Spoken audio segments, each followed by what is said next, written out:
இதயம் wishes you a very happy new year.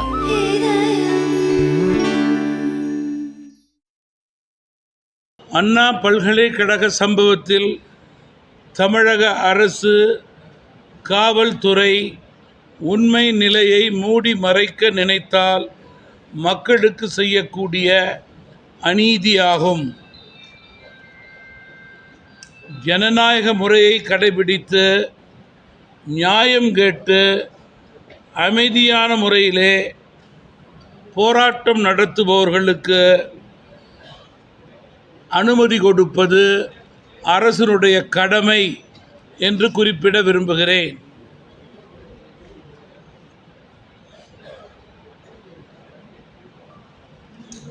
இடைத்தேர்தல் என்றால் 3000, 4000, 5000 என்று வாக்கு வங்கிக்காக பணம் கொடுக்கக்கூடிய அரசு பொங்கல் தொகைக்கு நியாயமாக ஏழை எளிய மக்களுக்கு, சமீபத்திலே மழையால் புயலால் பாதிக்கப்பட்டவர்களுக்கு 3000 ரூபாயாவது கொடுக்க வேண்டும் என்று தமிழ் மாநில காங்கிரஸ் கட்சியின் சார்பிலே தமிழக அரசை வலியுறுத்துகிறேன்.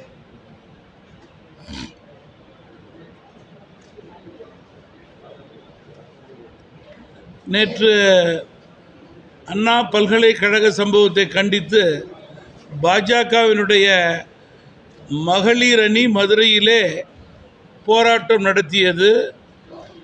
அவர்களை போராட்டம் நடத்த விடாமல் கைது செய்தார்கள். சென்ற முறை நடந்த ஈரோடு இடைத்தேர்தலிலே வாக்காளர்களை பட்டியல் அடைத்தது போல நேற்று பாஜக மகளிரை பட்டியலே அடைத்து வைத்தார்கள். குறிப்பாக ஆடுகள் அடைத்து வைத்திருக்கும் பகுதியிலே அவர்களை அடைத்து வைத்ததை நான் குறிப்பிட விரும்புகிறேன். அங்கே துர்நாற்றத்தை தாங்க முடியாமல் அவர்கள் இடுந்ததை அரசுக்கு நினைவு கூற விரும்புகிறேன்.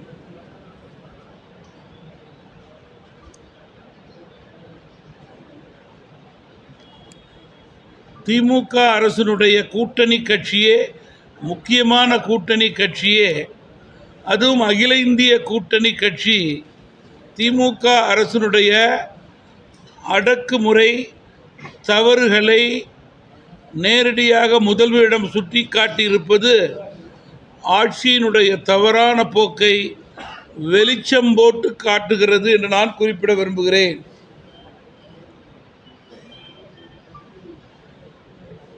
காவல்துறை எதிர்கட்சிகளுடைய நியாயமான கோரிக்கையை கண்மூடித்தனமாக நிராகரிப்பது ஜனநாயகத்திலே ஏற்புடையது அல்ல.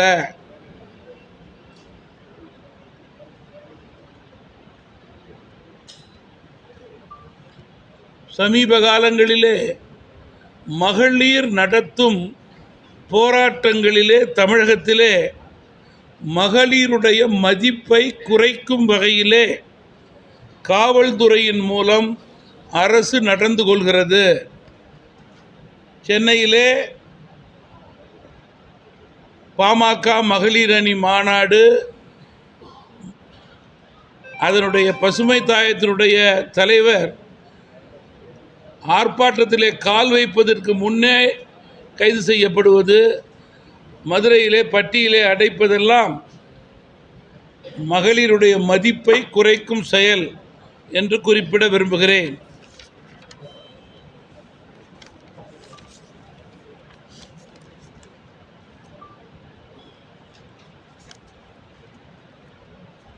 இன்று காலை கூட விருதுநகரில்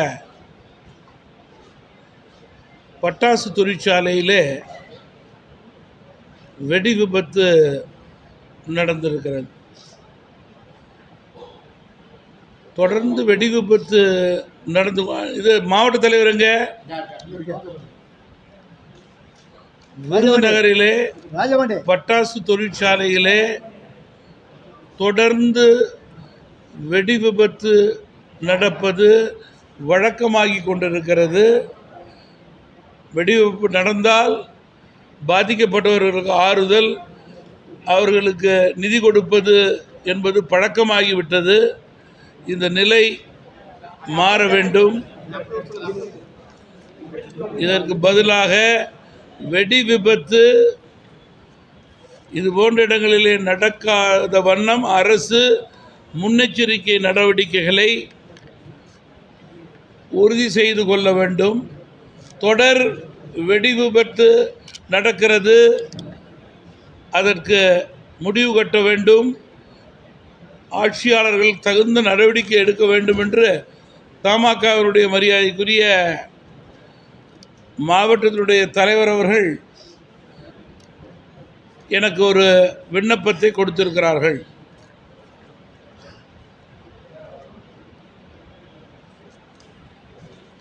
ட்ரெயின் சொல்லிட்டுமா? அப்புறம் நீங்கள் கேள்வி இருந்தால் கேளுங்க. ரயில்வே கோரிக்கை, முக்கியமான கோரிக்கை 2 கொடுத்துருக்காங்க.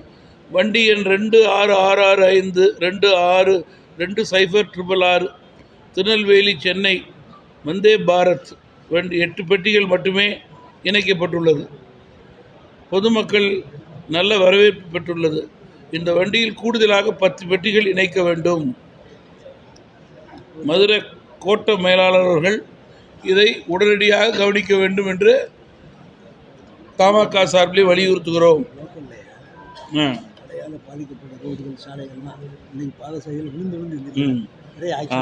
வந்தே பாரத் பெட்டி 18 பெட்டிகள் இழுக்கும் திறன் கொண்டது என்பது குறிப்பிடத்தக்கது.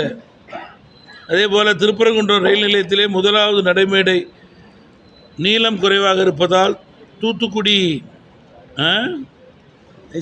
மைசூருக்கிடையே வண்டி எண் 16235 கடைசி 4 பெட்டிகள் பிளாட்பாரத்தை விட்டு வெளியே நிற்கிறது. பயணிகள் அவதிப்படுகிறார்கள். உடனடியாக இதை சரி செய்ய வேண்டும் என்று கேட்டுக்கொள்ளப்படுகிறது. மதுரையிலிருந்து சென்னைக்கு காலை 6:40க்கு புறப்படும் வைகை துரித வண்டி, அதற்கு பின் 7:80க்கு திருநெல்வேலியிலிருந்து வரும் வந்தே பாரத் ரயிலை விட்டால் மதியம் 12:20க்கு வரும் குருவாயூர் சென்னை வண்டிக்கு மக்கள் பயணிகள் காத்து கிடக்க வேண்டிய நிலை. எனவே நிர்வாகம் காலை 9 மணிக்கு சென்னை வைகை துரித ரயிலை கட்டணம் குறைவாக அறிவிக்க வேண்டும். ஜல்லிக்கட்டு வீரர்கள் மாடு முட்டி இறந்தால் ரூபாய் 10 லட்சம் அரசு வழங்க வேண்டும் என்று கேட்டுக்கொள்ளப்பட்டிருக்கிறது. விஷசாராயத்தை அருந்தி உயிரிழந்தவர்களுக்கு 10 லட்சம் என்றால் இந்த கோரிக்கையை நான் நிராகரிக்கிறேன். ஜல்லிக்கட்டு வீரர்களுக்கு 20 லட்சம் ரூபாய் கொடுப்பதுதான் நியாயமாக இருக்கும் என்பது என்னுடைய கருத்து. அப்புறம் மதுரையில் சமீபத்தில் பெய்த மழையின் காரணமாக சாலைகள் குண்டும் குழியுமாக இருக்கிறது. நிறைய விபத்துகள் நடைபெறுகிறது. இதனால் உயிரிழப்பே ஏற்படுகிறது. பள்ளி கல்லூரிகள் எல்லாம் திறந்தாச்சு. உடனடியாக சாலைகளை செப்பிட வேண்டும் என்று தமாக சார்பிலே வலியுறுத்துகிறோம். நீங்கள் ஏதாவது கேள்வி கேட்டால் குயிக்காக கேட்டுருங்க சார். யாருக்கா சார், இப்போ அந்த பொண்ணு அண்ணா பல்கலைக்கழகத்தில் சாருன்றது திரும்ப திரும்ப அழுத்தி சொல்கிறாங்க. ஆனால் காவல்துறை தரப்புலையும் தெரியாது சார், அப்படிலாம் யாரும். நீங்கள் முழு அண்ணா பல்கலைக்கழக சம்பவத்திலே முழு பூசணிக்காயை யாரும் மறைக்க முடியாது. உண்மை நிலை வெளிவர வேண்டும். இது சாதாரண மக்களுடைய எதிர்பார்ப்பு, பெற்றோர்களுடைய எதிர்பார்ப்பு. இதுபோன்ற சம்பவங்கள் இனி நடைபெறக்கூடாது என்ற ரீதியிலே அரசு செயல்பட வேண்டும் என்று நினைத்தால் உண்மை நிலை வெளிவர வேண்டும். இந்த சார், மோர், தயிர், வடையெல்லாம் யார்கிட்டேருந்து கக்க வைக்கணுமோ அவங்கள்ட்டேருந்து காவல்துறை கக்க வைக்க வேண்டும். அப்போதுதான் பொதுமக்கள், பெற்றோர்கள், அரசு மீது நம்பிக்கை ஏற்படும்.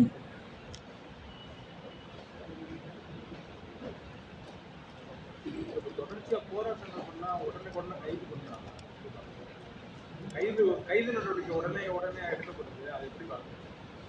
அரசுக்கு எதிராக நீங்கள் நாளை கூட தமிழ் மாநில காங்கிரஸ் கட்சியின் சார்பிலே ஈரோட்டிலே ஒரு விழிப்புணர்வை ஏற்பாடு செய்திருக்கிறோம். எல்லா கட்சியும் ஆர்ப்பாட்டம் போராட்டம் செய்கிறாங்க. இது ஒரு முக்கியமான பிரச்சனை. மகளிர் சம்பந்தப்பட்டது, மாணவிகள் சம்பந்தப்பட்டது. இதற்கு தமாக ஒரு விழிப்புணர்வு ஏற்படுத்த வேண்டும் என்று நினைக்கிறது. நியாயமாக செய்ய வேண்டும் என்று நினைக்கிறோம். நியாயத்தை காவல்துறை ஒடுக்க வேண்டும் என்று நினைத்தால் அதை மக்கள் ஏற்றுக்கொள்ள தயாராக இல்லை. குறிப்பாக இந்த பாலியல் பிரச்சனைகளெல்லாம் சிறுவர்கள் முதல் பெரியவர்கள் வரை தனிமனித ஒழுக்கம் தவறி கண்மூடித்தனமாக மிருகத்தனமாக நடைபெறுகிறது. இது போன்ற சம்பவங்கள் பொறுத்தவரையிலே முதல் குற்றவாளி இவன்தான் என்று 24 மணி நேரத்தில் எஃப்ஐஆரிலே தெரிந்தது உறுதிப்படுத்தப்பட்டால் அவனுக்கு தூக்கு தண்டனை கொடுக்க வேண்டும். அப்பொழுதுதான் சமுதாயத்திலே இது போன்ற மிருகத்தனமான குற்றவாளிகளுக்கு ஒரு பயம் ஏற்படும், அச்சம் ஏற்படும். அந்த அச்சம் இப்பொழுது அரசிடம் இல்லை, காவல்துறையிடம் அந்த குற்றவாளிகளுக்கு இல்லை என்று நான் குறிப்பிட விரும்புகிறேன். அமைச்சர் எம்ஆர்கே பன்னீர்செல்வம் வந்து அவருடைய உதவியாளர் வந்து பேசின பேச்சு எப்படி பார்க்கணும்? அமைச்சர் ஒரு பொதுவெளியில் அவரை வந்து உதவியாளர் நீங்கள் பொதுவாக இது போன்ற உதாரணங்கள் தமிழகத்தினுடைய ஆட்சியாளரிடம் பட்டியல் போடலாம். பொறுப்புள்ளவர்கள் பொறுப்புக்கு ஏற்றவாறு நடந்து கொள்ள வேண்டும் என்பதுதான் எங்களுடைய வேண்டுகோள். சட்டம் தன்னுடைய கடமையை செய்யும். அது அனைவருக்கும் பொருந்தும். ஆளும் கட்சியாக இருந்தாலும் பொருந்தும், எதிர்கட்சியாக இருந்தாலும் பொருந்தும். அதில் தலையீடு இருக்கக்கூடாது. டங்ஸ்டன் சுரங்க ஆலை வந்து ஒப்பந்தம் வந்து நடத்துறதுக்கு மத்திய அரசு இருந்தது. தொடர்ச்சியாக மதுரை மக்கள் வந்து முன்னெடுத்து நடத்தி போராட்டம் பண்ணுறாங்க. தமிழ் மாநில காங்கிரஸ் வந்து அதுக்கு அன்றைக்கு நானும் நாடாளுமன்ற மேலவையில் இருந்தேன். டங்ஸ்டன் சுரங்க பிரச்சனையை பொறுத்தவரையிலே மக்களுக்கு பாதகமாக இருந்தால் அது செயல்படுத்தக்கூடாது என்பதில் அன்றைக்கு அதிமுக தமாகலாம் ஒத்த கருத்தோடு தான் இருந்தோம். அதே நேரத்தில் தமிழக அரசு கொடுக்கக்கூடிய உரிமையை இதில் கொடுக்க வேண்டும். உண்மை நிலையை அவரிடம் தெரிந்து கொள்ள வேண்டும்.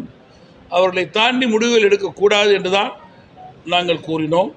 துரதிர்ஷ்டவசமாக தமிழக அரசு இதில் டெண்டர் போட்டபோது முதல் சில மாதங்கள் ஏனோ அதை வேடிக்கை பார்த்துவிட்டு கடைசி நிமிடத்தில் அதை எதிர்த்தது புதிராக இருக்கிறது.